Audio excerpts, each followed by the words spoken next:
My dear students, তোমরা জানো already আমাদের আইডিও ব্যাচের নোটিফিকেশন অলরেডি প্রকাশিত হয়েছে এবং লার্ন ইজি প্ল্যাটফর্মে কিন্তু আমাদের আইডিও ব্যাচের ক্লাস শুরু হয়ে গেছে। তো আইডিও ব্যাচের আমি তোমাদের বায়োলজি পার্টটা পড়াবো। তো বায়োলজি পার্টে কি কি আছে বা কিভাবে আমরা বায়োলজি পার্টটা কমপ্লিট করব সেটা আমরা একটু দেখে নেব। দেখো, ধরো আমাদের বায়োলজিতে মেন যে কিছু কিছু টপিক আছে, সেই টপিকগুলোর মধ্যে যেমন ফিজিওলজির কিছু পার্ট আছে, যেমন ডাইজেস্টিভ সিস্টেম, যেমন circulatory system, respiratory system, excretory system, reproductive system, এই পার্টগুলো যেমন থাকছে, তেমনি কিছু জুলজির পার্টও থাকছে। অর্থাৎ ক্লাসিক্যাল জুলজির মধ্যে আমরা যেগুলো পড়ে থাকি বিভিন্ন রকমের কডেট এবং নন কডেট, অর্থাৎ অ্যানিমেলের ক্লাসিফিকেশন যেমন পড়বো, তেমনি আমরা cell, cell division, genetics, molecular biology, biochemistry, এই পার্টগুলো কিন্তু পুরোটা কাভার করব। কারণ আইডিও পরীক্ষাটা ইন্ডাস্ট্রিয়াল ডেভেলপমেন্ট অফিসার এখানে বিভিন্ন কোশ্চেন বিভিন্নভাবে দেয়। কিছু কোশ্চেন যেমন বেসিক থাকে, কিছু কোশ্চেন কিন্তু অ্যাডভান্স লেভেলেও থাকে। তো দেখো, সেইভাবেই কিন্তু আমরা নোটসগুলো প্রিপেয়ার করেছি। যেমন দেখো, প্রোটোজোয়া, পরিফেরা, নিডারিয়া, পরপর এখানে আমরা কি দেখছি, অ্যানিমেল ক্লাসিফিকেশনের বৈশিষ্ট্যগুলো দেখছি। পিডিএফ থাকছে, পিডিএফ সম্পূর্ণরূপে ইংরেজিতে এবং বাংলায় দুটো ল্যাঙ্গুয়েজেই তোমরা পাচ্ছ।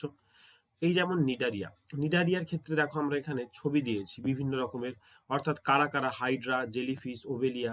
শুধু তাই নয়, তাদের প্রতিটার ক্যারেক্টারিস্টিক্স গুলো কিন্তু আমরা একটু দেখে নেব।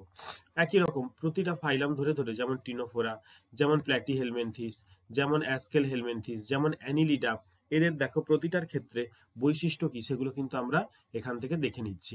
Body long, cylindrical, bilateral symmetry, এগুলো দেখো প্রতিটা তার অ্যানিলিডা ক্যারেক্টারের মধ্যে পড়ছে। তারপরে আমরা দেখবো আর্থ্রোপোডা, মোলাস্কা, মোলাস্কার মধ্যে কারা কারা পড়ছে, অর্থাৎ এই যে আমরা পাইলা গ্লোবোসা বলি, সেপিয়া, ললিগো, অক্টোপাস, এগুলো সবই মোলাস্কার মধ্যে পড়ছে।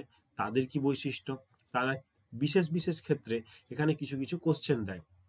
যেমন কোন পর্দা দ্বারা বডিটা ঢাকা থাকে, এদের যদি পার্টিকুলার কোনো গমনাঙ্গ থাকে তাহলে তার, বা লোকোমোটরি অর্গান থাকে তার নাম, এদের যদি পার্টিকুলার কোনো তোমার হচ্ছে রেচনাঙ্গ থাকে বা এক্সক্রিটরি অর্গান থাকে তার কি নাম আছে। প্রতিটা ফাইলামের তো কিছু কিছু ইউনিক ক্যারেক্টার আছে, সেই ইউনিক ক্যারেক্টারগুলো কিন্তু আমরা নোটসে ডিটেলসে পড়বো এবং তোমরা পরীক্ষায় কিন্তু এখান থেকে কোশ্চেন পাবে। এছাড়াও আমরা যদি আরেকটা টপিক যাই, যেমন ধরো একটা অন্যতম ইম্পর্টেন্ট টপিক হচ্ছে তোমার নিউট্রিশন। নিউট্রিশন টপিকটাও কিন্তু একই রকম ইম্পর্টেন্ট।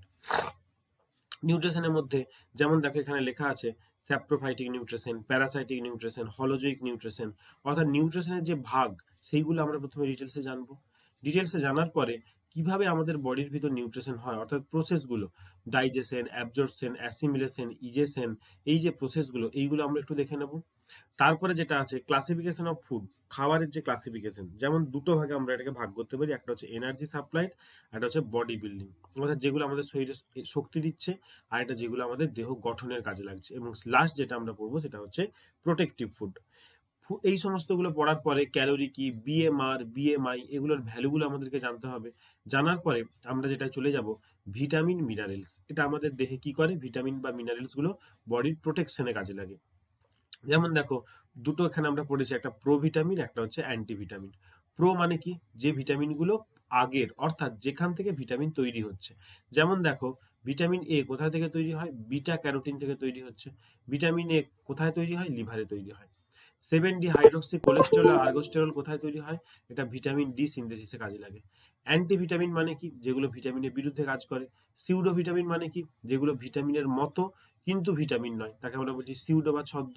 এই সমস্ত কিছু পড়ার পরে আমরা ভিটামিনের কিভাবে তারা বিভিন্ন জায়গায় সলিবল হচ্ছে, ফ্যাট সলিবল, ওয়াটার সলিবল, তার আবার কি রকম ভাগ, সেই জিনিসগুলো আমরা একটু দেখব।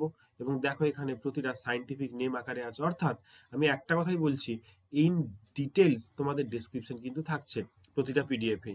তো সুতরাং এইগুলো একটু ভালো করে পড়তে হবে এবং আমাদেরকে একটু জানতে হবে কোথায় আমরা কিগুলোকে ব্যবহার করব। এবং প্রতিটা ভিটামিনের অভাবজনিত রোগ যেটা পরীক্ষায় কোশ্চেন দেয়, সেগুলো থেকেও কোশ্চেন এসছে। Vitamin D, vitamin A, vitamin E, vitamin B এর যে এতগুলো ভাগ আছে, বি1, বি2, বি3, বি7, ফলিক অ্যাসিড, এই যে পার্ট, এইগুলো সব দেখব।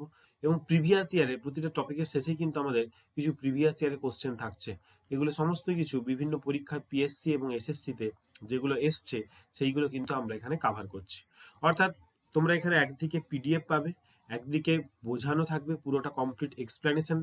3 নম্বর যেটা হচ্ছে, আমরা কিন্তু মেন ফোকাস আরেকটা জায়গাতেও দিচ্ছি, সেটা হচ্ছে পিওয়াইকিউ কোশ্চেন গুলোর ক্ষেত্রে।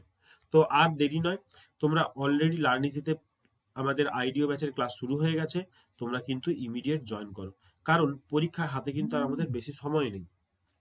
তো নোটিফিকেশন বেরোবে, নোটিফিকেশন বেরোলে 1-2 মাসের মধ্যে পরীক্ষা হবে, এবং এটা তোমাদের অন্যতম একটা বেস্ট পরীক্ষা হতে পারে, কারণ এতে প্রিলিমিনারির পরেই একদম ডাইরেক্ট ভাইভা আছে। তো আমাদের মেন্সের যে একটা পার্ট থাকে সেটা কিন্তু এই পরীক্ষায় থাকছে না। এবং পরীক্ষার কোশ্চেন যদি তোমরা একটু সিরিয়াস 2 থেকে 3 মাস বা 5 মাস যাদের প্রিপারেশন মোটামুটি আছে বা যাদের নেইও, তারা যদি পড়ো তাহলে কিন্তু কাভার করতে পারবে। অলরেডি অন্যান্য সমস্ত সাবজেক্টের ক্লাস হচ্ছে, ম্যাথের ক্লাস হচ্ছে, তোমরা সেই সমস্ত ক্লাসের মধ্য দিয়েই এই ব্যাচের ক্লাসগুলোকে অ্যাক্সেস করতে পারো। তাই লার্ন ইজিতে তোমরা সবাই সাবস্ক্রাইব করে নাও, এবং দেখা হচ্ছে আমাদের নেক্সট ক্লাসে। ওকে, থ্যাংক ইউ।